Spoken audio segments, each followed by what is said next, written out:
প্রিয় ওসমান হাদি, তোমাকে আমরা বিদায় দিতে আসি নাই এখানে। তুমি আমাদের বুকের ভেতরে আছো এবং চিরদিন বাংলাদেশ যতদিন আছে তুমি সকল বাংলাদেশির বুকের মধ্যে থাকবে। এটা কেউ সরাতে পারবে না। আমরা আজকে তোমাকে প্রিয় হাদি বিদায় দিতে আসিনি। আমরা তোমার কাছে আমরা ওয়াদা করতে এসেছি।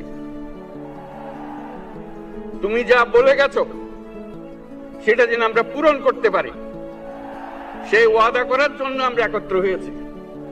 তুমি আমাদেরকে এমন এক মন্ত্র কানে দিয়ে গেছো, সেই মন্ত্র বাংলাদেশের কেউ কোনোদিন ভুলতে পারবে না এবং এই